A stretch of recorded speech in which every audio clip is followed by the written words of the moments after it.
أعوذ بالله من الشيطان الرجيم بسم الله الرحمن الرحيم والصلاة والسلام على سيدنا محمد وآله الطيبين الطاهرين صلوا على محمد وآل محمد.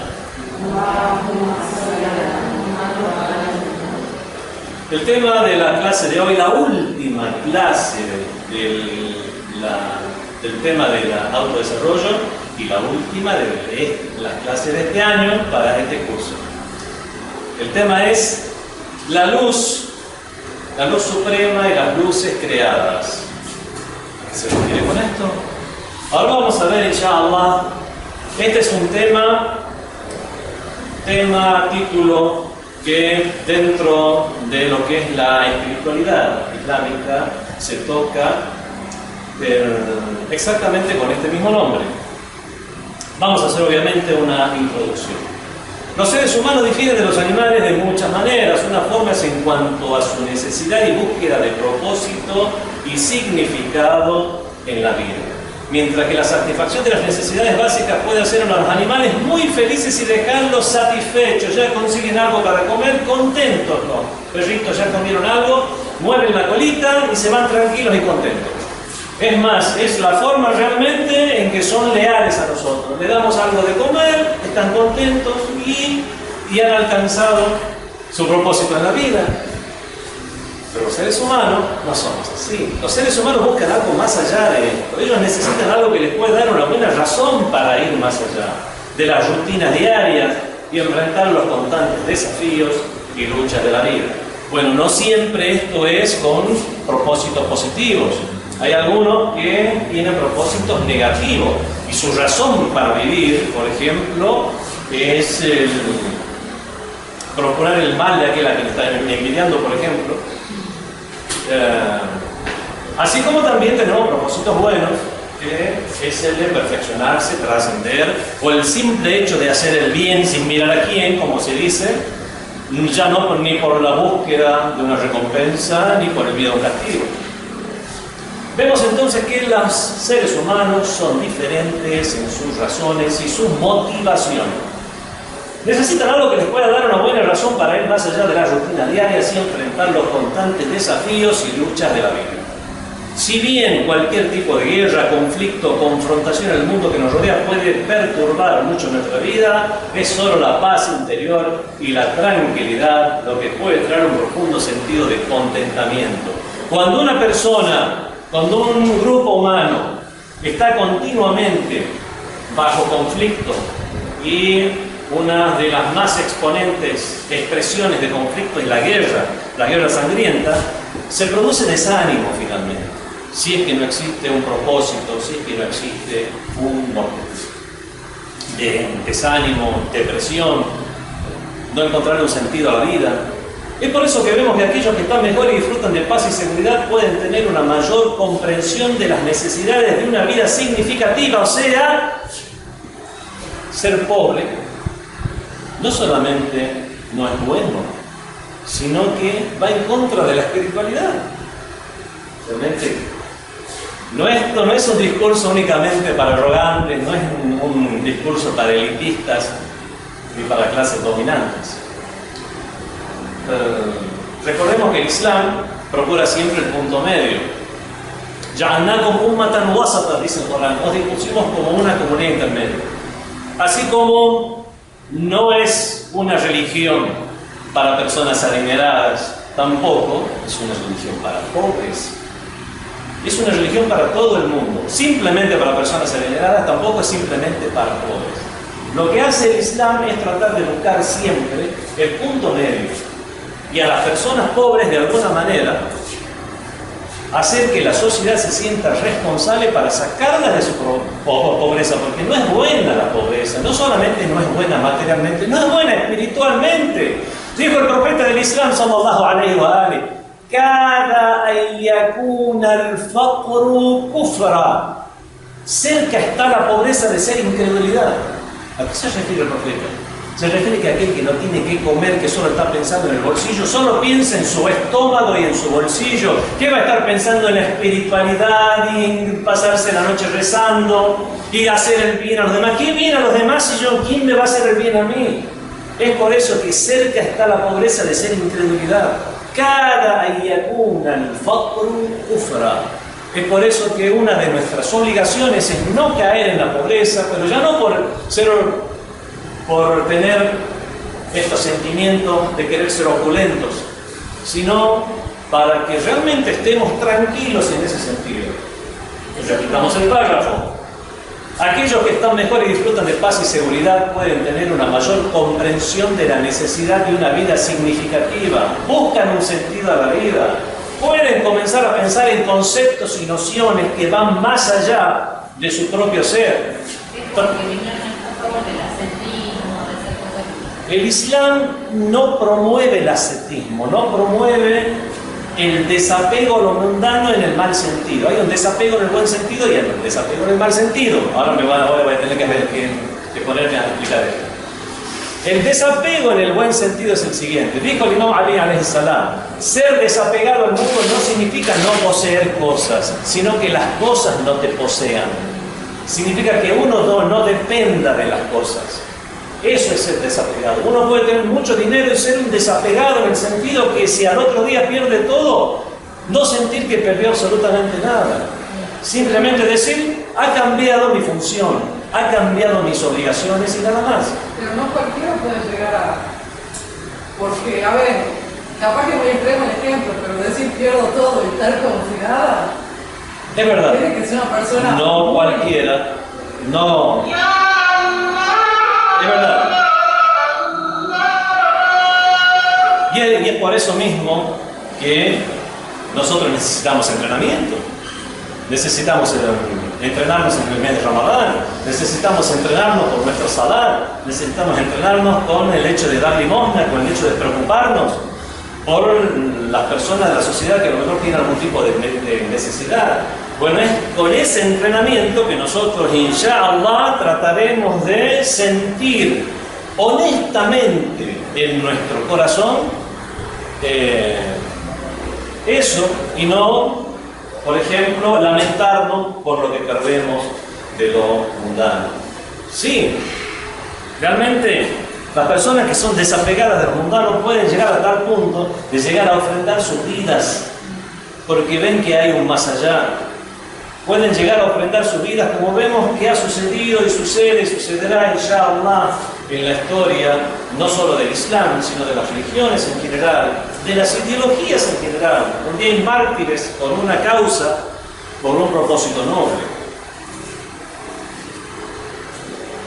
Bueno, sigamos ahora con el texto un poco, porque si no, no lo termino. Esta va a ser la última clase, inshallah. Aquellos que están mejor y disfrutan de paz y seguridad pueden tener una mayor comprensión de la necesidad de una vida significativa. Pueden llegar a tener el momento del día para sentarse en un rincón y reflexionar acerca de la existencia del mundo. Oportunidad que puede no tener aquel que tiene una necesidad extrema. Y expresan su sed de espiritualidad más clara y fuertemente en comparación con muchos de los que experimentan dificultades en la vida cotidiana. En el Islam, así como en el cristianismo, así como en la mayoría de las religiones, se desaprueba el hecho de estar preocupado únicamente en lo mundano y el de estar reuniendo riquezas. Y hay un hadith que se transmite en la cultura cristiana, también está en la cultura musulmana, que es muy difícil que una persona de muchísimo dinero y que solo se preocupa del dinero entre en el paraíso. Eso no significa que los que tienen dinero no van al paraíso. No, hay que comprender a los hadices. Aquellos que se están preocupando en reunir el dinero, y esa es toda su preocupación. No aquellos que Allah los ha favorecido y usan bien aquello con lo que Allah les ha favorecido. Es más, hay muchas personas que su aporte al Islam, a la causa islámica, a la causa humana, es precisamente dando dinero. Son comerciantes muy honestos, son comerciantes creyentes, comerciantes que hacen realmente el salat al principio de su tiempo, y uno lo ve, por ejemplo, en el bazar de Qom, en el bazar de Teherán, en los centros comerciales. Cuando llega la hora del azán, cierran el negocio, dejan al empleado, van a hacer el salat, vuelven, mandan al empleado o al revés. Vemos que son realmente personas creyentes, no solamente en cuanto al rezo o a la apariencia o a la mojigatería, sino que realmente a lo que sienten en su interior. Y son estas personas las que vemos que colaboran después, haciendo una mezquita, haciendo una escuela. Hay muchas, alhamdulillah, muchas instituciones de benefactores que construyen escuelas y ya no solamente, por ejemplo, los mismos países islámicos, los construyen en otros países. Conozco personas de 3 instituciones diferentes de la República Islámica que construyen escuelas, por ejemplo, en África, en Indonesia, en Asia del Este, en países del Cáucaso, en repúblicas soviéticas. Y bueno, no solamente que construyen las escuelas, que construyen las mezquitas. Y bueno, es un gran aporte que se hace realmente a la sociedad. Y ese aporte hay que hacerlo teniendo dinero. Ese aporte no llega solo, no es rezando que llega ese aporte. Por lo tanto, cada uno tiene una función. Ese hadiz de que es difícil que los ricos entren al paraíso no se refiere a esa persona, se refiere a los que todo su propósito e intención en esta vida es estar colectando dinero y bienes. La espiritualidad ocupa una posición muy elevada y central en el Islam. Según el Corán y las narraciones islámicas, hay un maestro de moral en Qom que decía lo siguiente: el creyente necesita 2 cosas. 1, fe. 2, dinero. Parece una broma, pero no es una broma. Es realmente así, o sea, dinero en el sentido de organizar su vida, poder, lograr tener dinero para ayudar a los demás con bienes o de alguna forma como para que la sociedad crezca. Y al fin y al cabo, el dinero, los bienes, son un motor de la historia. El problema de los marxistas, de los comunistas, es que creyeron que es el único motor de la historia. Pensaron que el estómago es el motor de la historia. Y Freud dijo que lo que está abajo del estómago es el motor de la historia. Y otras personas, por ejemplo, pensaron que la espiritualidad es el único motor de la historia. Mojigatos o personas realmente que se creen desapegados de lo mundano. Cuando tenemos múltiples motores en la historia, el ser humano no es un ser humano unidimensional, es multidimensional. Las narraciones islámicas, una de las principales tareas del profeta Muhammad fue ayudar, fue ayudar a las personas con la purificación de sus almas y la realización de nobles rasgos de carácter. La vida sin un profundo sentido de significado y propósito y con un vacío de devoción es, como dice el Corán, es solo juego y distracción. La'ibun wa lahwun, juego y distracción. Entonces, ¿cómo? Yo no hablo. Ya habla cuando comienza la primera letra.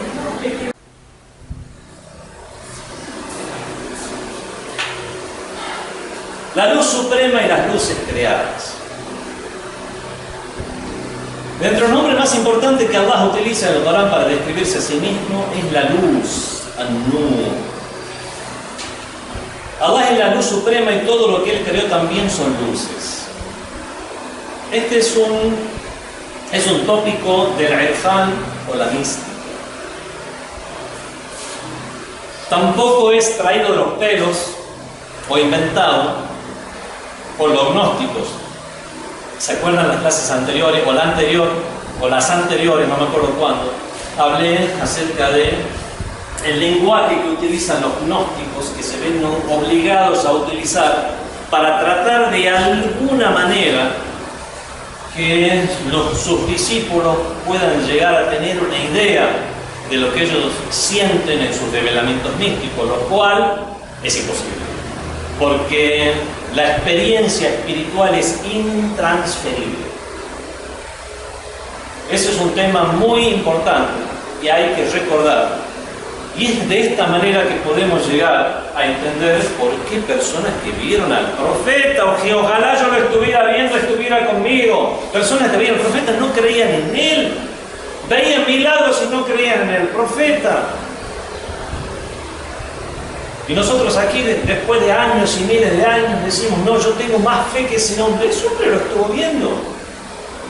Hay una cuestión ahí que es la comprensión.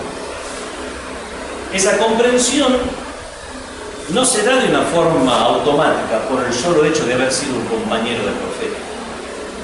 En nosotros, la escuela de Ahlul Bayt, no consideramos que cualquier persona que conoció al profeta y estuvo algún tiempo con él y comenzó a llamársele compañero del profeta, ya alcanzó un rango de perfección. ¿Sí? No. Fueron personas comunes y corrientes, cada uno con su grado de fe, algunos con un altísimo grado de fe. Otros realmente personas muy comunes que no pudieron llegar a comprender delante de quién estaban. Y hay varios factores para eso. Uno es el factor intelectual, de la comprensión de los conceptos que está transmitiendo este profeta, este imán, esta luminaria de la religión. Uno es el factor intelectual y el otro es el factor espiritual. Hay personas que no están preparadas espiritualmente, así como hay personas que están más preparadas para algo que otras. Hay personas que nacen para las matemáticas. Hay personas que nacen y dicen, no, mi vocación desde chiquito, yo tenía la vocación, por ejemplo, de ser un astronauta o ser un médico. Y se ve realmente que hay personas que son más proclives a un tipo de razonamiento que a otro. Bueno, así como hay personas más proclives a un tipo de razonamiento que a otro, y que tienen un carácter para hacer deportes, hay otros que no, son más o menos como el chef aquí que tienen delante de ustedes, que realmente mucho deporte no hago, cosa que no es recomendable. El profeta recomendó hacer deporte. ¿Qué hacía el profeta? El profeta hacía equitación, él sabía montar a caballo, y él recomendó que todos los creyentes monten a caballo, aprendan a usar la espada, aprendan a nadar. Digamos, a usar a caballo será como ya conducir un automóvil o motocicleta, porque realmente es lo que sirve a pero también la equitación en sí, no hay que tampoco, aunque no sea tan fácil. ¿El caballito calificado los bomberos también no tiene? Es un tema que no vamos a tocar. Hubo mujeres que participaron en guerras y batallas. En la batalla del camello, el imam Ali alayhi salam, cuando envió a Aisha, la esposa del profeta, de vuelta a Medina, después de que ella liderara la revuelta en contra del imam Ali, y en la batalla del camello, perdiera el ejército de Aisha, de Talha y Zubayr, había muchos que dijeron, esta es la primera guerra que será entre musulmanes, ¿qué hacemos con los prisioneros? ¿Los tomamos de esclavos? El imam Ali dijo, ¿quién se lleva a Aisha, la esposa del profeta, como esclava? Y ahí se dieron cuenta de que, esta fue una guerra interna. No se puede hablar de estos temas. ¿Y qué vas a hacer con Aisha?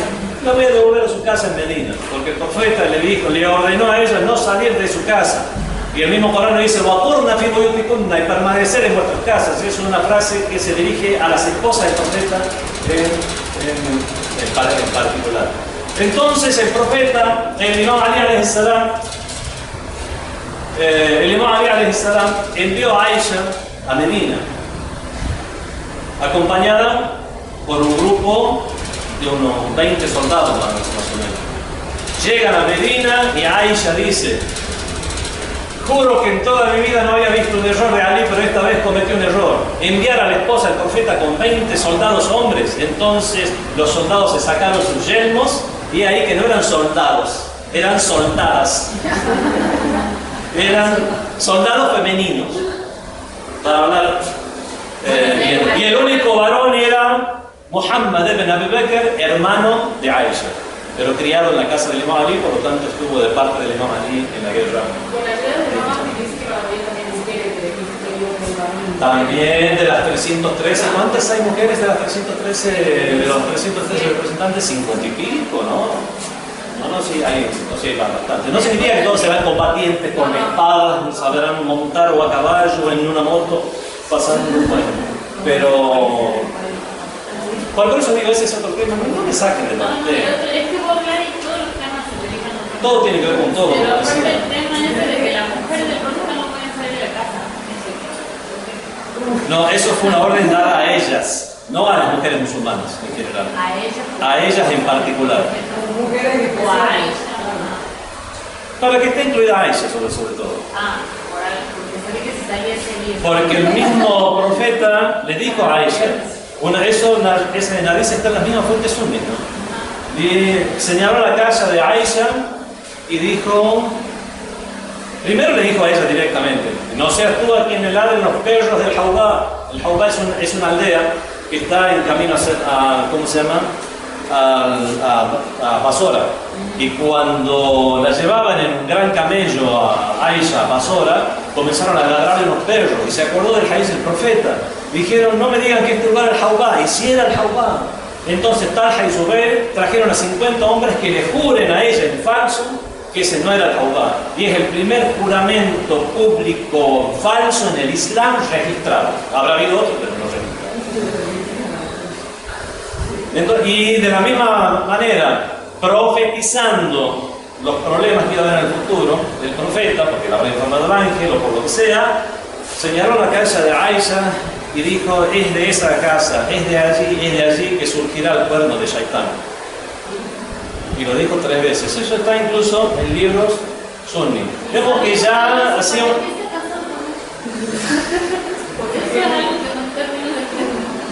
Cuando se casó con ella era jovencita. Después la mayoría de los casamientos del profeta no fueron por un amor platónico. Es más, el profeta estuvo casado con Jadilla y cuando estaba casado con Jadilla no se casó con ninguna otra mujer. Y después de Jadilla todos los casamientos tuvieron una razón. O para hacer alianzas, se casó con mujeres judías, se casó con mujeres de otros clanes árabes. Algunos eran para dar enseñanza, es más, se dice que todas las mujeres del profeta después de Jadilla, todas habían estado casadas antes. Dicen que Aisha era la única que no estuvo casada. Digo, porque algunos también dicen que se casó con ella a los 9 años. Los últimos estudios dicen que por lo menos 17 tendría que haber tenido, con unos cálculos de cuántos años tenía ella, cuántos años tenía su hermana Asma, que era 10 años mayor que ella, y cuando murió, bueno, y los mismos sunnis lo dicen, no lo decimos nosotros. Los últimos estudios dicen que por lo menos 17 años debe haber tenido, y 17 años en esa época era una vieja. Se casaban a los 12, 13 años. Entonces vemos que dicen que ella era la única que no había estado casada antes. Entonces el profeta no se casó por lujuria, por tener más mujeres, porque vemos que si habían estado casadas antes, eran viudas, la mayoría eran mujeres ya que tenían una edad. Tenían 20 y tantos, ¿no? No, vemos que la mayoría eran viudas.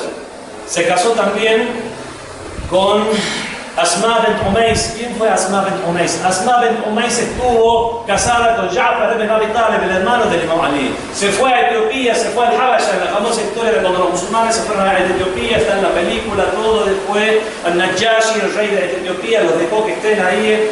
Cuando el profeta emigró a Medina, después de un tiempo volvieron. El profeta se puso contento, justo había ganado una batalla, llegó y lo encontró a Ja'far ibn Abi Talib. Dijo, no sé de qué más estoy contento, de haber ganado esta batalla o de la llegada de Ja'far ibn Abi Talib de Etiopía. Lo mandó inmediatamente, prácticamente en muy poquito tiempo, a Muta. Muta era en el norte ya de los lindes los límites islámicos de esa época, que era la zona de Siria. Hoy en día el imperio bizantino amenazaba al imperio islámico y hubo una batalla ahí, murió Ja'far ibn Abi Talib. Quedó viuda Asma bint Umays. ¿Quién se casó con Asma bint Umays? Abu Bakr. Estuvo 1 año, 2 casado con ella, tuvieron a un hijo llamado Muhammad ibn Abi Bakr. Murió Abu Bakr porque estuvo 1 año y pico, no llegó a 2 años de califato. Otra vez viuda y encima con los hijos de Ja'far, nosotros chiquitos nuevos. ¿Qué hizo el Imam Ali? Se casó con Asma bint Umays. ¿Por qué hizo eso el Imam Ali? Para obviamente no dejar desamparar a esa mujer. No había asignaciones universales, jubilaciones. En esa época las mujeres en sí, había zonas las zonas del este de Asia donde practicaban la agricultura, en la África, pero en la zona en medio del desierto de Arabia, ¿qué iba a hacer una pobre mujer? Por ejemplo, en medio de salteadores de caminos, practicar comercio. Entonces vemos que estaban desamparadas las mujeres, y una de las cosas que hizo el profeta, lo que enseñó con su casamiento, fue precisamente a casarse para recoger viudas que no tenían cómo mantenerse. Otro era para hacer pactos, alianzas con mujeres judías, otros fueron por diferentes motivos. Sí, eso de Aisha sigue siendo. Y lo de Aisha también, por hacer pactos y alianzas para no tener una sedición interna en el Pero Islam. le trajo más problemas. Si el profeta lo hizo, obviamente significa que fueron más las soluciones que trajo que los problemas, y que los problemas hubieran surgido mucho antes. De la misma manera que hubieran surgido muchísimos problemas y el Corán hubiera sido tergiversado si se traían nombres de personas en el Corán. De la misma manera que los imames hicieron muchos silencios, hicieron muchos pactos también, que si no los hubieran hecho, hoy no existiría el Islam, por lo menos tal como lo conocemos. Bueno, es un tema a otro lado, no me saquen del tema. La última, cuando dijo usted que Ángel Gabriel que ha dicho 3 veces ha señalado esa casa, ¿qué significa? Ángel Gabriel no es mío profeta. Cuando se lo va, el profeta era Ángel que era Ángel. No. Quería saber cuál era el significado de el significado era que iba a surgir una sedición que iba a partir de esa casa, o sea, la mujer que está en esa casa. ¿Por qué? Porque cuando uno lo repite 3 veces en un texto. En el idioma árabe, en general, ese tipo de repeticiones es para hacer énfasis. Es para marcar un énfasis. Porque alguien puede decir algo y seguir caminando. Cuando ve eso, lo voy a decir otra vez. Lo voy a decir 3 veces. La gente se cuenta, parece que aquí hay algo importante. Es para poner un énfasis que la gente diga, voy a registrar esto. Porque parece que aquí hay algo importante. Es por eso que vemos muchas narraciones en las cuales el profeta dijo 3 veces tal cosa. ¿Sí con la información? La luz es una de las cualidades de Allah y todo ser en el universo está dotado de ella. Además, la cantidad de luz que tienen las criaturas depende de la capacidad de su existencia.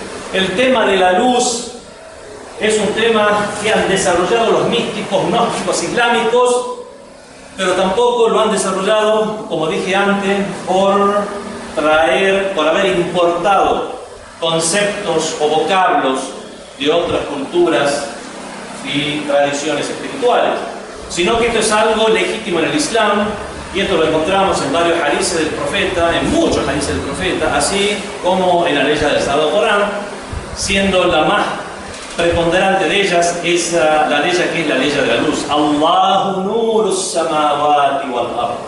Dios es la luz de los cielos y la tierra. Vemos que el concepto de luz es el mismo Corán el que lo aplica, y por eso mismo los gnósticos lo aplicaron y lo aplicaron, comenzando a desarrollar el tema de la forma en que lo vamos a ver ahora. Este artículo, esta clase aborda algunos de los aspectos principales del concepto de luz, basándose en el Corán y las narraciones islámicas. Los seres humanos y los jinn pueden incrementar su luz por medio de la fe y las buenas obras, o bien disminuirla por medio de la incredulidad y la transgresión. Todos nosotros tenemos luz, a diferencia de los animales, que tienen, podemos decir, una especie de luz determinada, una intensidad constante, determinada, que no puedes ni disminuirla, ni aumentarla, ni disminuirla. Hoy Firulais tuvo un comportamiento que realmente es menos que un perro. No, tiene un comportamiento de un perro. Tampoco puede decir, hoy hizo algo altruista, vemos que es más que un perro. No, es un perro. Ya está. No puede ni disminuir su luz ni aumentar su luz. Dentro de su rango de luz que es característico, se mueve, se desenvuelve, se comporta.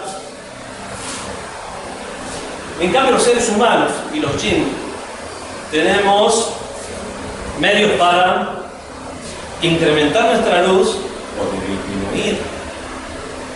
La gente utiliza diferentes nombres y conceptos para referirse a Allah, aunque sin duda los nombres más importantes son aquellos usados por Allah mismo, ¿a dónde? En el Sagrado Corán. Entre los conceptos utilizados en referencia a Allah en el Sagrado Corán está el de la luz, el nur. La luz es como una de las cualidades de Allah. En varios idiomas y culturas también sucede lo mismo. No es infrecuente el uso de la palabra luz para referirse a Dios, y muchos pasajes del Corán y los hadices ratifican lo apropiado de ese uso. El Corán dice: Allahu nurus samawati wal ard. Dios es la luz de los cielos y la tierra. Mathalu nurihi kamishkatin fiha misbah. Su luz es comparable a una hornacina. La hornacina es como un agujero en la pared. Antes había como un agujero en la pared, como que se ponía una vela, se ponía una lámpara con aceite, como una lámpara de Aladino, como la dibujan los cuentos. Era como una lámpara que tenía aceite, se ponía en la hornacina, que era como un agujero en la pared. Eso es el Mishkat. Es comparable a una hornacina en la que hay un pábilo encendido. Fija misbah, una lámpara de pábilo. Al-misbahu fi zujaya. La lámpara está en un recipiente de vidrio. Al-zujaya ka'annaha kawkabun durriyun, que es como si fuera una estrella fulgurante. Yunqadu min shajaratin mubarakatin zaytuna, se enciende de un árbol bendito de olivo, la sharqiyya wa la gharbiyya, que no es ni oriental ni es no occidental. Y justo lo cortan ahí. La parte más importante es la que viene después. No importa. A lo mejor lo desarrolla después. En este versículo, conocido como el versículo de la luz, Ayatul Nur, está en la sura An-Nur, la sura de la luz. Dios se describe a sí mismo como la luz de los cielos y la tierra. Y hay muchos otros versículos más. Veamos. Yuriduna yutfi'u nur Allah. Quieren extinguir la luz de Allah. Bi afwahihim, con sus bocas. ¿Qué más? Otro versículo dice, también ansían extinguir la luz de Allah. En un dua, en el dua Jawshan Kabir, el famoso dua del mes de Ramadán, que estamos en las noches de Laylatul Qadr leyéndolo, en uno de estos pasajes, en uno de estas 100 párrafos, leemos lo siguiente. Dice, Ya Nur al-Nur, oh luz de luces, Ya Munawwir an-Nur, oh iluminador de la luz, Ya Khaliq an-Nur, oh creador de la luz, Ya Mudabbir an-Nur, oh administrador o planificador de la luz, Ya Muqaddir an-Nur, oh estimador de la luz, Ya Nur kulli Nur, oh tú que eres luz de toda luz, Ya Nuran qabla kulli nur, oh tú que eres luz antes de cualquier otra luz. Ya Nuran ba'da kulli nur, oh tú que eres luz después de cualquier otra luz. Ya Nuran fawqa kulli nur, tú que eres luz por sobre toda luz. Ya Nuran laysa kamithlihi nur, oh nur, oh luz, oh tú que eres luz, como no hay luz igual. Vemos que en este párrafo, en esta súplica del Dua Jawshan Kabir, también ejemplificamos a Dios como luz, pero también decimos que hay otros tipos de luces, solo que Él es la luz real, es la luz principal, es la luz existente, mientras todo lo demás o todos los demás son o somos luces virtuales, luces dependientes, luces con diferentes grados de intensidad, mientras que la luz de Allah es una luz en su intensidad infinita. No vamos a decir máxima porque no hay un máximo. En el Dua al-Ahad, es otro dua importante, leemos la súplica que dice Allahumma Rabbil Nur al-Azim, oh Dios, Señor de la gran luz, wa Rabbil Kursi al-Rafi'. Bueno, lo más importante es este párrafo inicial. Toda criatura tiene luz. Eso ya lo vamos comprendiendo. Desde que Dios es la luz de las luces, significa que hay luces. Hay criaturas que también tienen algo de luz. Y obviamente nos damos cuenta, por algo evidente, de que la luz de lo que no es Allah no es igual que la luz de Allah. Toda criatura tiene luz. Los cielos y la tierra se iluminan a través de la luz de Allah y son radiantes. Ahora mismo los cielos y la tierra brillan. En el Dua al-Ahd leemos, te suplico por tu nombre que encendió los cielos y la tierra, o que iluminó los cielos y la tierra. Vemos que el Corán habla sobre ese brillo, resplandor de la tierra con la luz de Allah en el día del juicio. No indica que haya una ausencia de luz, sino que más bien significa que en el día del juicio el brillo de la tierra se revelará por sí misma y sin la ayuda de la luz del sol. Significa que cuando se habla de la luz que habrá ese día, ya no será una luz dependiente de otra. Las criaturas en sí tendrán una luz propia. Y no solo las criaturas conscientes o racionales o pensantes o con voluntad, sino que incluso aquellas que nosotros llamamos seres inanimados. Refiriéndose al hecho de que todo está hecho como una especie de luz, el Corán dice: Alhamdulillahi alladhi khalaqa as-samawati wal arda wa ja'ala adh-dhulumati wan nur. Alabado sea aquel que creó los cielos y la tierra y dispuso las tinieblas y la luz. Un ser sin absolutamente ninguna luz es inconcebible. Esto tiene una raíz filosófica, ¿no? Filosófica, gnóstica, mística. Habíamos dicho ya que la gnosis o la mística o el sufismo comenzó a tomar forma desde la época de... Usted no cree. Ibn Arabi. Desde la época de Ibn Arabi. Antes de Ibn Arabi, lo que hacían era simplemente tratar de cualquier manera los gnósticos, tratar de expresar aquella experiencia que habían tenido de la mejor manera posible, en la forma de metáforas, eufemismos, en la forma de representaciones, ejemplos, porque obviamente aquello exactamente lo que habían sentido no podían transmitirlo.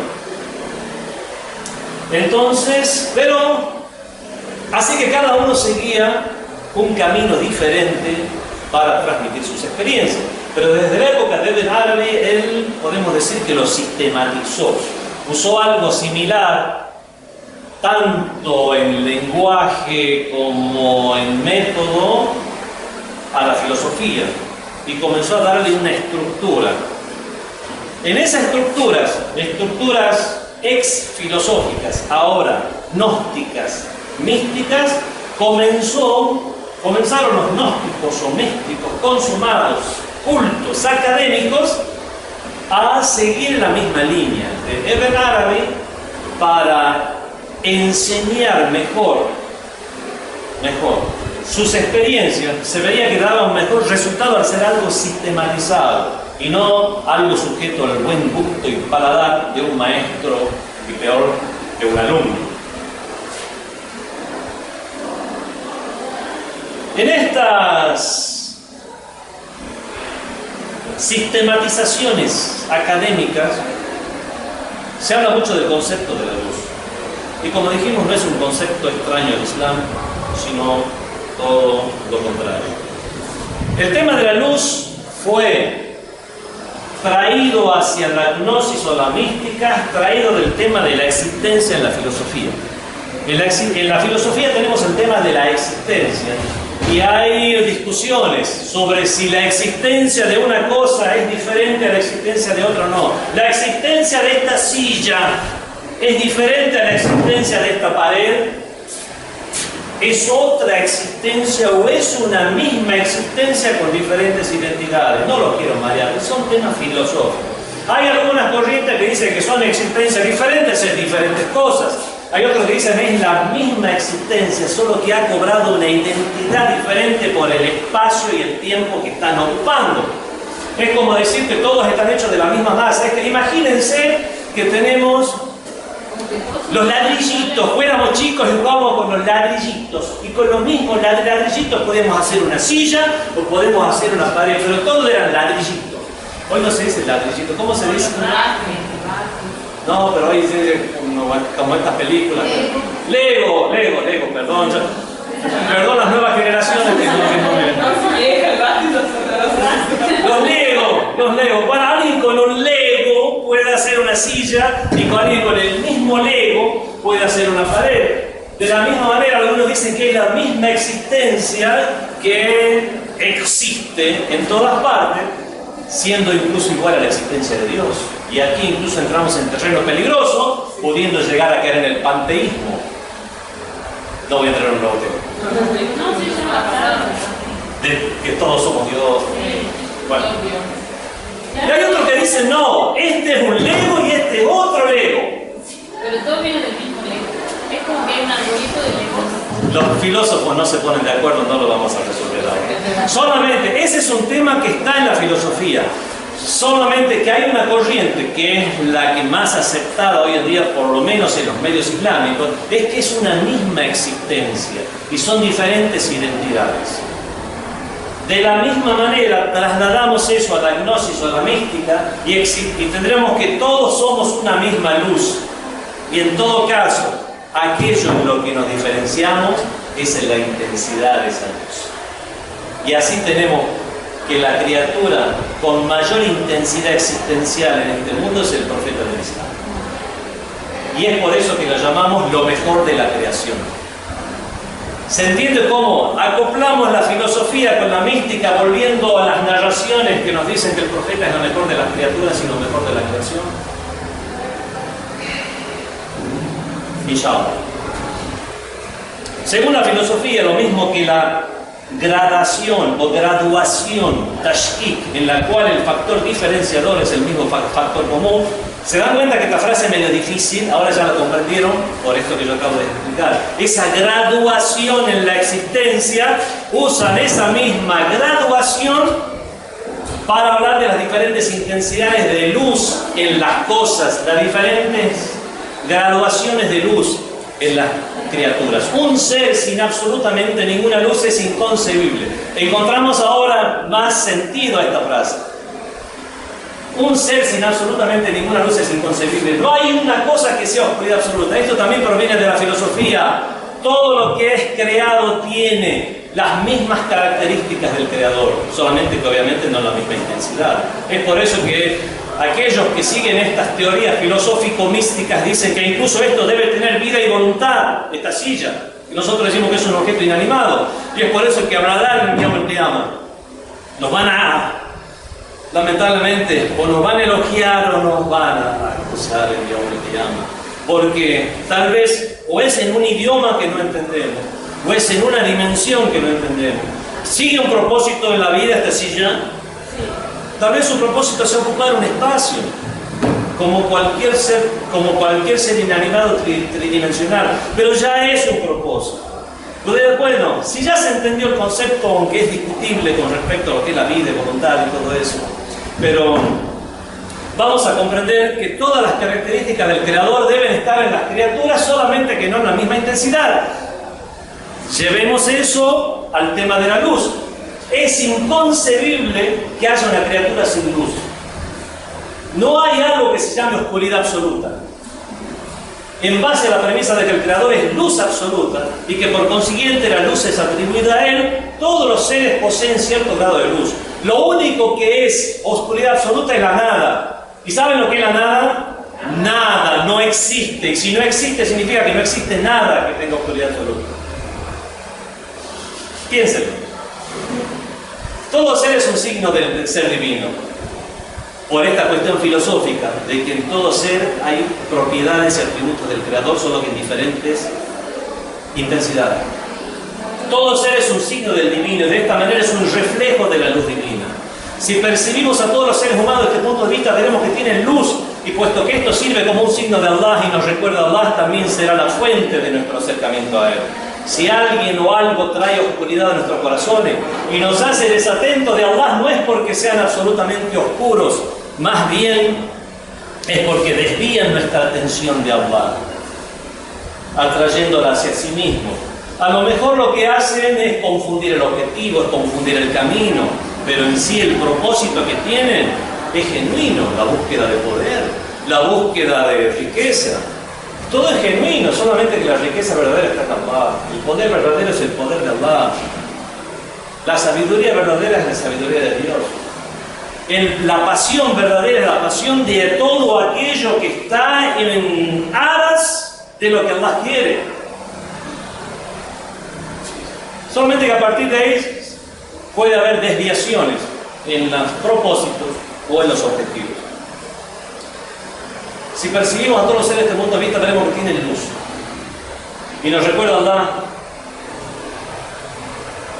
Y nos sirve como un signo, y puesto que esto sirve como un signo de Allah y nos recuerda a Allah, también será la fuente de nuestro acercamiento. En el dua Kumail leemos: y por la luz de tu faz, wa binuri wajhika, para la cual todas las cosas están iluminadas. Cuando la atención a las creaciones se vuelve a Allah, ellas se iluminan. Y si las viéramos desde este ángulo, también seríamos capaces de presenciar esa iluminación, seríamos capaces de ver esa luz. Porque como dice el Sagrado Corán, a donde quiera que os volváis, allí estará la faz de Allah. Wajh es rostro, por aquí lo voy a traducir como faz, que es lo que mejor queda al castellano. El castellano, alhamdulillah, también es un idioma rico y tiene estas acepciones como para transmitirlas desde el árabe, desde un idioma rico a otro idioma rico. Doquiera que os volváis, allí estará la faz de Allah. La cantidad de luz que tienen las criaturas depende de la capacidad de su existencia. No todos tienen la misma capacidad existencial. No sé si recuerdan de cómo yo, de una manera recurrente, cuando hablaba de los atributos de Dios y cómo el ser humano tiene la capacidad para alcanzar esos atributos, y yo hacía el famoso, ¿cómo se llama? No escribe nada ahora. Yo hacía mis famosas líneas en las cuales hablaba de que hay las perfecciones y cada uno tiene una perfección que le es pertinente a cada uno. ¿Se acuerdan de eso? Era recurrente, no sé cuántas veces yo lo habré dicho, mencionado, y ni siquiera me acuerdo en cuál clase. Pero este tema es realmente muy importante. No lo voy a volver a explicar.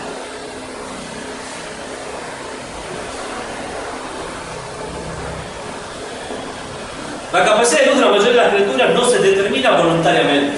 Allah determina cuál es el límite de esa, cuál es la capacidad o perfección que le es pertinente a cada uno, y tenemos ese rango para movernos y tratar de alcanzar ese límite de nuestra perfección.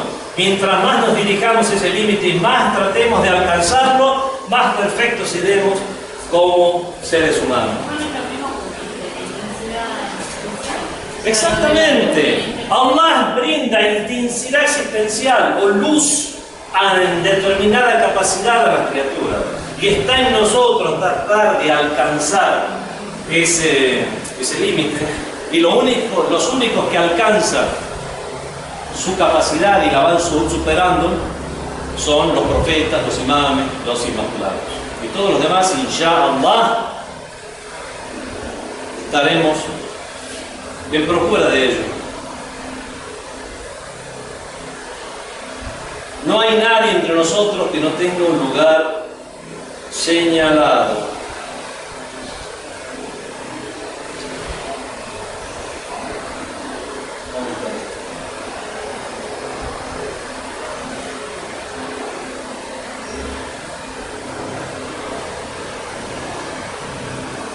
Los seres humanos y los genios, por otro lado, poseen libertad de elección y como resultado, si eligen el camino recto, pueden adquirir más luz. Y si eligen el camino equivocado, su luz disminuirá. Y aquí podemos entender cómo con ¿de qué decirle al profeta que nosotros le estemos enviando bendiciones? Allahumma salli ala Muhammad wa ala Muhammad, Allahumma salli ala Muhammad. Es muy preferible y enviamos bendiciones al profeta diciendo, ¿le hacen falta esas bendiciones? A nosotros nos hace falta, pero ¿influyen en él o no? Sí. Porque ese día no hay... Pero no alcanzó en la perfección. No hay límite para eso. No hay límite para Dios. Pero ellos lo que pueden hacer es, su límite que lo tienen, incrementarlo. Nosotros inshallah también podemos. Pero ¿cuándo se va a incrementar el límite? Cuando lo alcancemos. Mientras no lo alcancemos, ¿qué sentido tiene que no se incremente? No, al contrario, nos va a disponer todavía el objetivo mucho más lejos. Si eligen el camino recto, pueden adquirir más luz. Y si eligen el camino equivocado, su luz disminuirá. Por lo tanto, hay tres estados posibles para los seres humanos. ¿Cómo podemos entender esto? Que su luz disminuirá. Hay personas que realmente están 18, 20 años, dicen, inshallah, yo voy a tener un propósito en la vida, correcto, honesto, tal. Y realmente su comportamiento no ha sido. Ya no quiere alcanzar la gran perfección y estar cerca de los inmaculados. Llega a los ya 40, 50 años y dice, no sé, buena gente, inshallah, yo puedo hacer los reyes. O sea, ha bajado su propio nivel de aspiración. No es exactamente igual lo que decimos, pero sirve como ejemplo para comprender cómo puede bajar incluso el límite, lo cual es lamentable. Pero pasa, sí. Supongo que no va a pasar, pasa mucho. Lo que sí el Islam, sobre todo el Islam de la escuela de Ahlul Bayt, pone énfasis de que no es que ahora ya ha caído lo más bajo de lo bajo, ha bajado el límite, que no es lo mismo. Pero que siga teniendo esperanza, que su situación va a ser mejor si retorna al camino. Siempre el Islam de Ahlul Bayt le da esperanza. Aquí no está mal hablar de los, podemos decir, diferentes. Cuando uno habla de la fe y de la incredulidad, sale este tema de las promesas de recompensa y las promesas de castigo. ¿En qué hay que poner más énfasis? Los jarillitas y los de Daesh hoy en día es en la promesa de castigo, las combinaciones de castigo. Están, por ejemplo, los Murji'a, que eran ya hablé varias veces que eran los Murji'a, al principio del Islam, cuando surgieron los jarillitas, los califas omeyas promocionaron la secta de los Murji'a, donde decía cualquier pecador sigue siendo creyente, no sé si se acuerdan de eso. Bueno, esto decía, no, la promesa de recompensa, castigo no es fe, promesa de recompensa. O sea, los jarillitas 100% de castigo, ese era su mensaje. La promesa de recompensa 100% era para los Murji'a. Llegaron después los Mu'tazilitas. ¿Se acuerdan que yo hablé de los Mu'tazilitas que decían el que comete un pecado no es ni un incrédulo ni tampoco es un creyente consumado, sino una posición intermedia? Bueno, ellos hablaban de 50 y 50, señor, hay que ser justo. El mensaje islámico tiene que haber 50% de cuidado y 50% de vamos, que está el paraíso. 50 y 50. Después hay otras, corrientes en el Islam. ¿Qué dice la escuela de Ahlul Bayt? La escuela de Ahlul Bayt dice, promesa de recompensa 51%, de castigo 49%. Hasta poner más, 52, 48, hasta hacer un poquitito más y decir, no, inshallah, 56. ¿Y cuánto es aquí? No. ¿Ah? 44. ¿Cómo sacamos esos números? Arbitraria y aleatoriamente, porque ahora estamos haciendo un análisis aquí, queremos quedar como gente que no sabe manejar números. No, porque existen narraciones en el Islam en el cual dice incentiven más a la recompensa que al castigo. Esa es la escuela de Ahlul Bayt. ¿En qué sentido? Para que el pecador no pierda toda esperanza. Perder la esperanza en Allah es el peor y más grave pecado. Algunos dicen, yo ya estoy condenado. Ese es el peor y más grave pecado. Siempre hay esperanza. Incluso al pecador hay que darle esperanza. Pero incluso al creyente hay que decirle, tampoco te confíes, no hay que confiarse tanto, no se crea superior a los demás porque hace un salat, 2 salat, 3 salat, más que otro, puede caer en la soberbia, puede llegar a menospreciar a los demás. Entonces vemos que al pecador se le dice, sigue usted con la oportunidad. Vemos entonces que a partir de ahí, que en los hadices de Ahlul Bayt, vemos que se hace más hincapié, un cachito más, un poquito más, a las promesas de recompensa para que incluso los pecadores no pierdan esa esperanza. Sí, Señor, tal vez no vuelva a tener el mismo límite existencial, su luz no tenga esa capacidad de llegar a esa luz. Usted se ha truncado realmente el camino, pero inshallah todavía quedan niveles que están mucho mejor que la fase negativa. Por lo tanto, no pierda toda esperanza y piense usted ya es un pecador y que seguro irá al infierno o tendrá una condenación eterna en el lugar que sea y de la forma que sea que se dé. Si no, diga, no, inshallah siempre hay una esperanza. Mientras hay vida, habrá una esperanza. Aún, a lo mejor no llegue a codearse con profetas en el más allá, a sacarse una selfie ahí junto con Moisés, junto con David, con Ismael, Salomón. Pero, tal vez, inshallah, nunca pierda la esperanza para que hasta último momento de su vida alcance un rango, sea bueno, inshallah, y le dé la oportunidad de tener una vida dichosa al fin y al cabo. En cualquier caso, todos ellos Dependiendo de diferentes factores, los seres humanos también pueden tener diferentes grados de luz desde el principio, ya que pueden tener diferentes niveles de inteligencia, por ejemplo. Ya habíamos hablado de eso. Inteligencia, capacidad espiritual, oportunidades, lugar en el que nacieron, tiempo en el que nacieron, condiciones socioeconómicas de sus familias o de aquellos que puedan llegar a aportarle las oportunidades para su crecimiento espiritual. Todos los seres humanos nacemos con diferentes condiciones y es por eso que cada uno de nosotros tiene un grado de perfección que le es pertinente. En cualquier caso, todos ellos tienen una gran luminosidad y poseen suficiente luz como para encontrar el camino y embarcarse en él. Habíamos hablado de 3 estados posibles para los seres humanos. Primero, hay un estado inherente en que todos los seres humanos poseen luz en forma natural y con ella pueden ascender a altos niveles.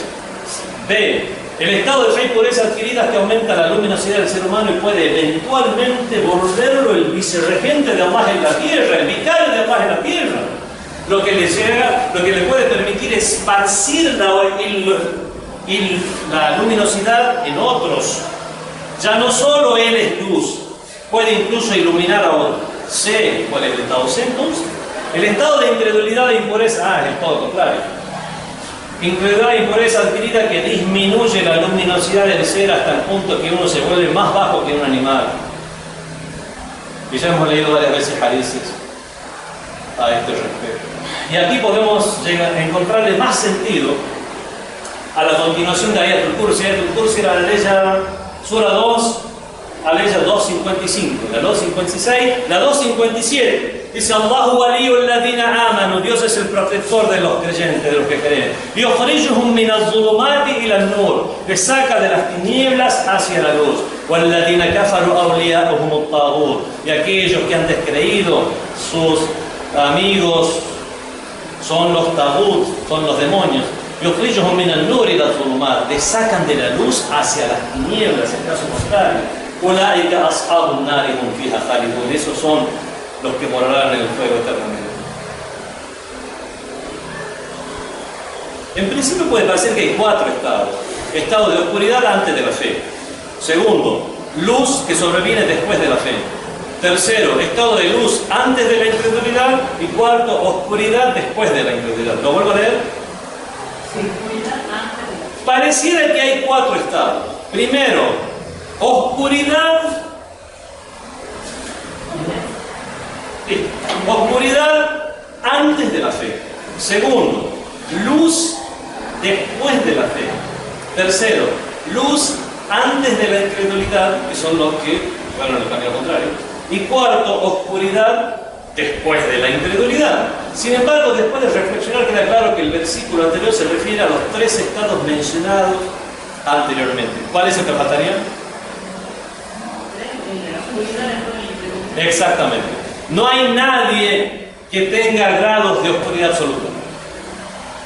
O sea, podemos hacer teóricamente esas separaciones, esas divisiones, pero en la realidad lo que se dan son los 3 primeros estados. ¿Se comprende? Considerando que los estados de fe y incredulidad son adquiridos y que B, el estado antes de la fe y la incredulidad es el primer estado innato y natural, el estado de una persona en el punto de partida antes de elegir conscientemente la fe y la incredulidad debe ser el mismo.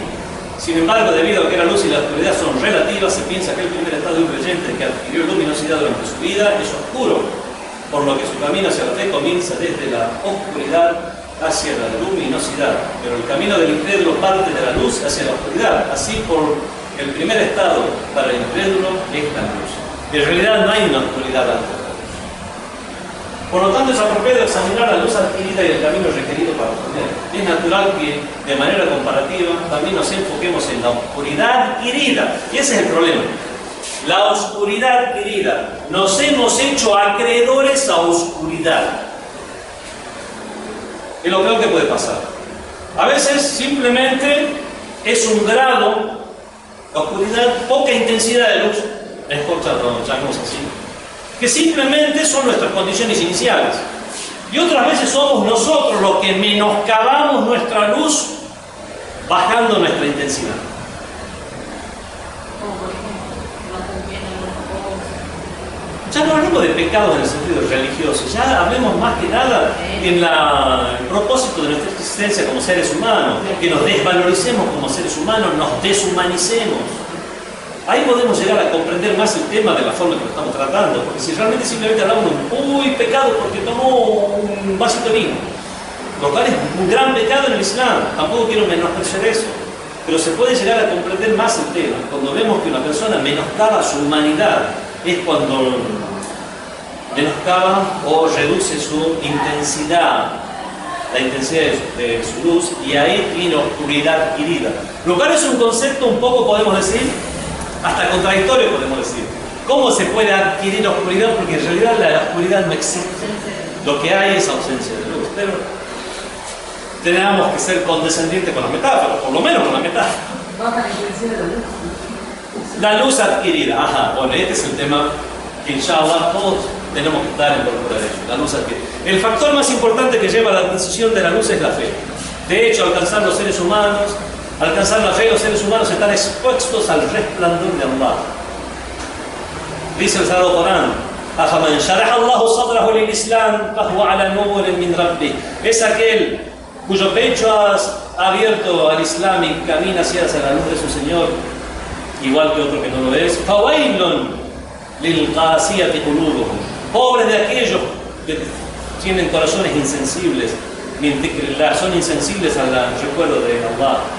أُولَٰئِكَ فِي ضَلَالٍ مُبِينٍ. Esos están en un error evidente. Aquellos que son insensibles al recuerdo de Allah, aquellos que han hecho de su vida una vida similar a la de los animales, donde no quieren incrementar su luz, quieren mantener con una luz, quieren trabajar, venir, pasarla bien, ir a ver el partido el fin de semana y ya está, comenzar otra vez. Hoy es viernes y el cuerpo lo sabe, y después el lunes, otra vez el lunes, hoy es lunes, saqué un gatito con cara de los ojos cerrados, y toda la semana lo repetimos igual y volvemos a sacarlo en el Facebook y nos mantenemos ahí en esa línea. Es realmente no tener ningún tipo de aspiraciones o motivaciones para incrementar nuestra luz. Dijo el Imam Ali alayhi salam: "Man istawa yawmahu fahuwa maghbun". Aquel que tiene 2 días iguales se ha defraudado a sí mismo. No avanzaste nada en estos 2 días. Este día anterior, el día de hoy es igual al de tu ayer, sin avanzar nada, sin haber leído nada, sin haber reflexionado en nada. Tus 2 días son iguales. Pero cuando el Imam Ali dijo: quien tiene 2 días iguales se ha defraudado a sí mismo. Quiere decir de aquel que tiene toda su vida la pasa en la monotonía, en la cual a lo mejor no adquiera más oscuridad que la que ya tiene bastante, pero se mantiene en esa monotonía sin tratar de adquirir luz. Este versículo demuestra que no necesitamos producir luz. A lo sumo lo que debemos hacer es abrir nuestro corazón hacia la luz divina para que ésta brille sobre nuestros corazones. Los corazones están en los pechos, como dice el Sagrado Corán. También, otro ejemplo que da el Sagrado Corán, dice: oh creyentes, temed a Allah y creed en su mensajero, os dará así participación doble en su misericordia. Os pondrá una luz, os dispondrá una luz. Creyendo en Allah y el mensajero dispondrá una luz. ¿Por qué? Porque aquellos que toman como uswa, como ejemplo, al mensajero de Dios, y después del mensajero de Dios, al no estar él, a los inmaculados, a los imames de Ahlul Bayt, a quien el profeta presentó como uswa o como ejemplos a los demás, y es así que podemos nosotros tener un criterio y un referente para poder investirnos de las virtudes, de los atributos de Dios, a los cuales ya llamamos virtudes de seres humanos cuando están en nuestro nivel.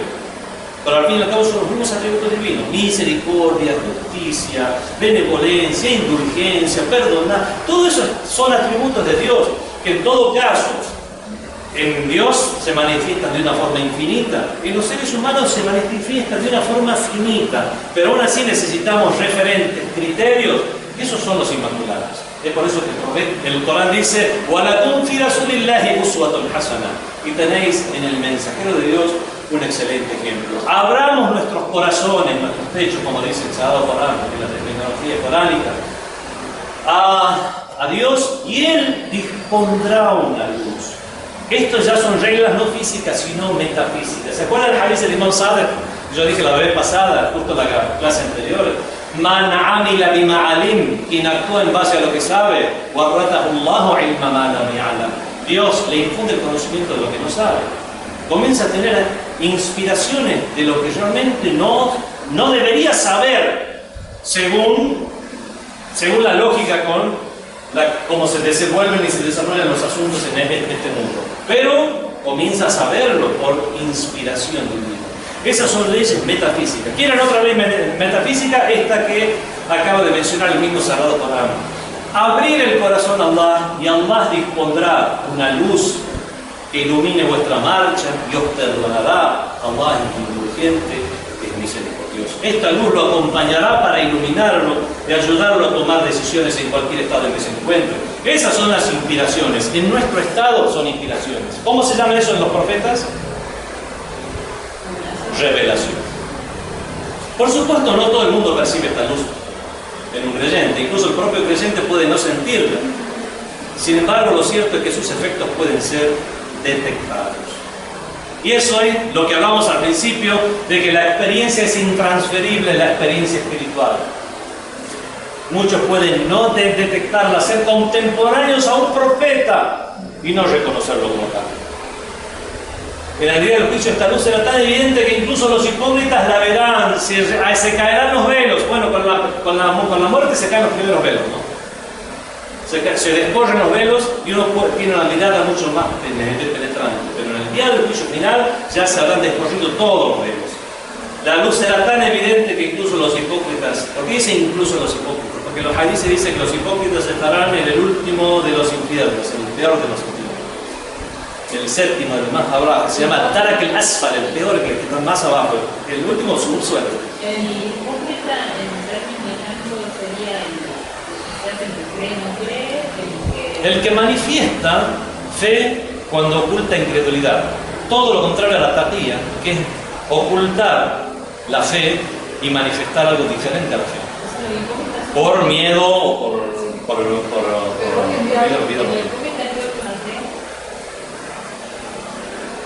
Sí.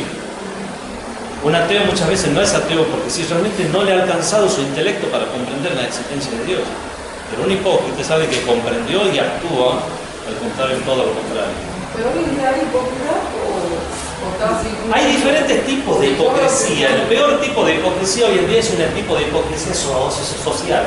Es un tipo de hipocresía en el cual manifestamos algo que no es cuando ya nos referimos ya a conceptos religiosos. Ya conceptos.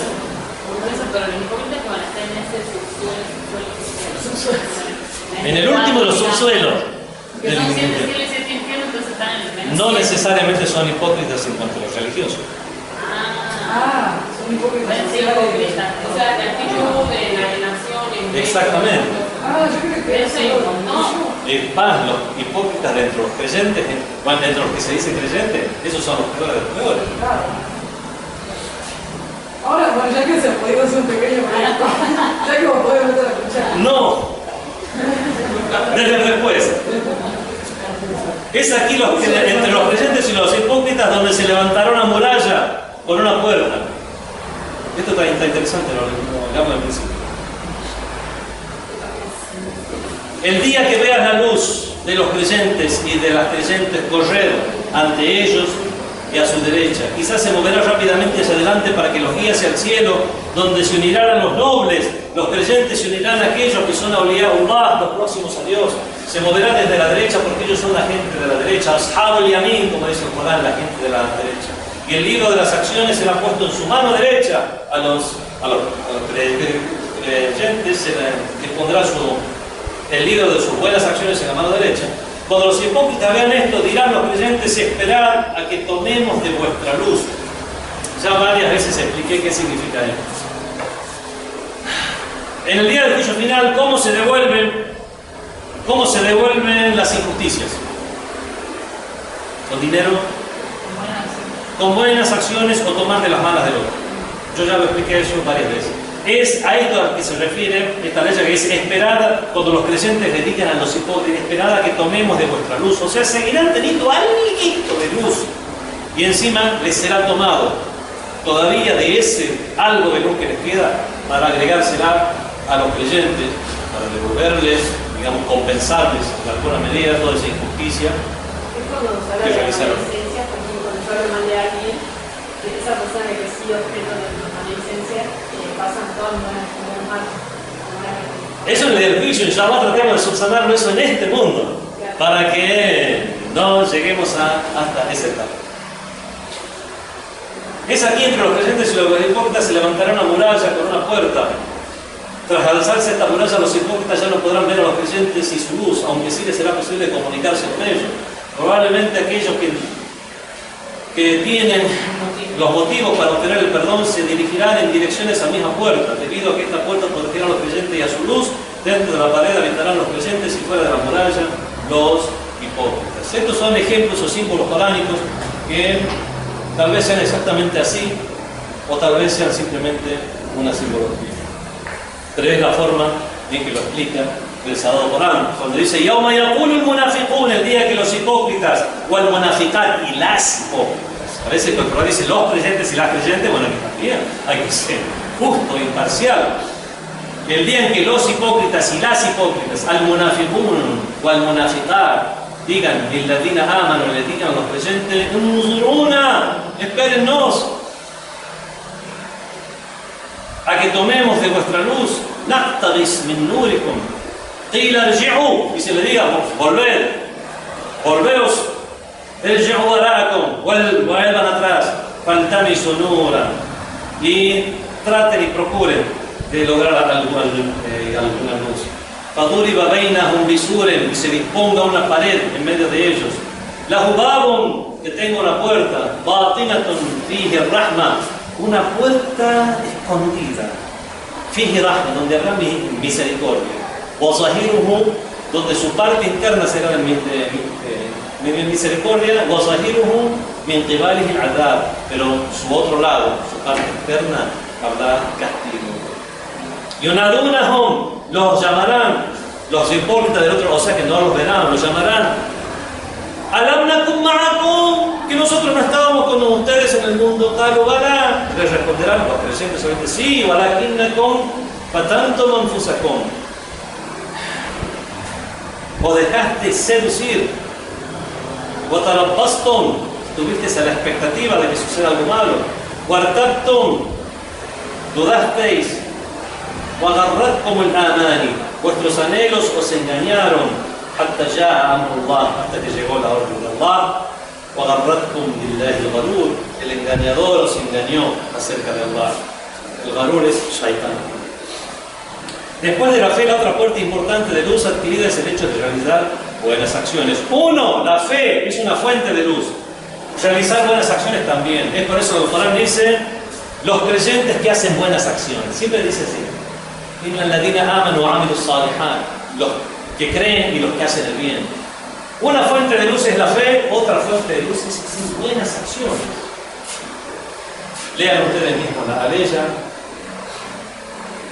Hay otra aleya que dice, Inna alladhina amanu wa amilu salihat, a quienes hayan creído y hablado bien, yahdihim rabbuhum bi imanihim, su Señor los guiará por medio de su fe. Tajri min tahtihim al-anhar, a sus pies fluirán ríos, etcétera, etcétera. ¿Quieren algo un poquito más cotidiano? El udú. Se ha narrado que el imán Sadiq dijo acerca del udú, Inna al-udú ala al-udú nurun ala nur. Ciertamente que hacer udú, ya teniendo udú, es como luz sobre luz.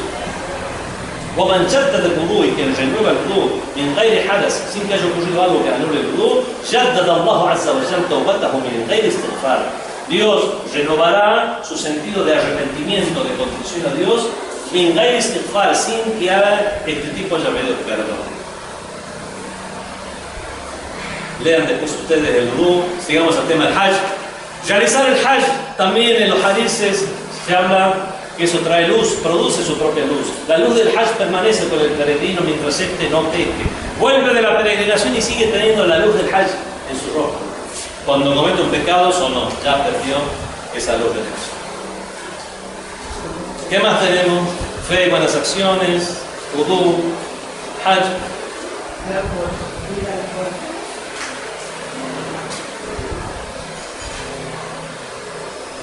por supuesto el recuerdo de Allah.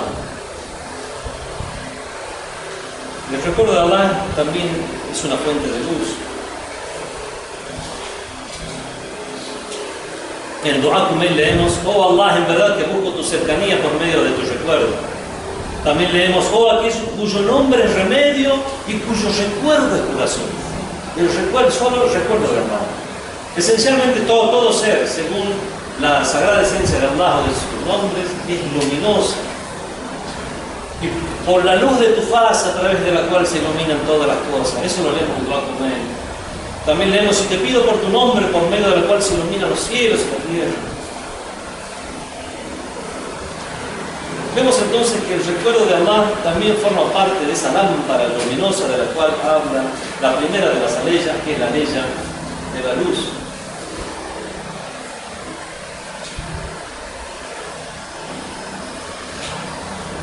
Leemos en el Corán: "Fi buyutin adina Allahu an turfa'a wa yuzkar fiha ismuhu", en casas en las que Allah ha permitido que se erija y se mencione su nombre en ellas.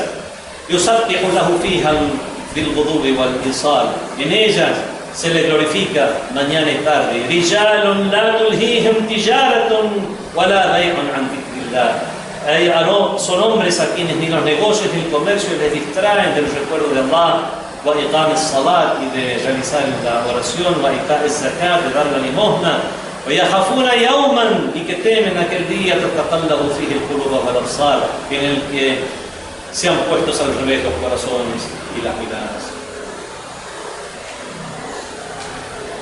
Como se ha expresado en fuentes suníes y shia, estas casas son las casas de los profetas.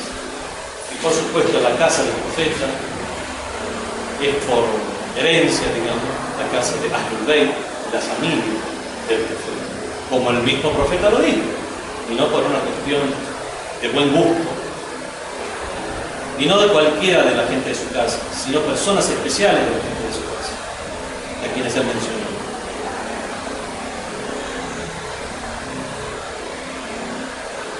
En el hadith que transmite Jabir ibn Abdullah al-Ansari del imam Muhammad Baqir, dice: son las casas de los profetas y la casa de Ali es una de ellas.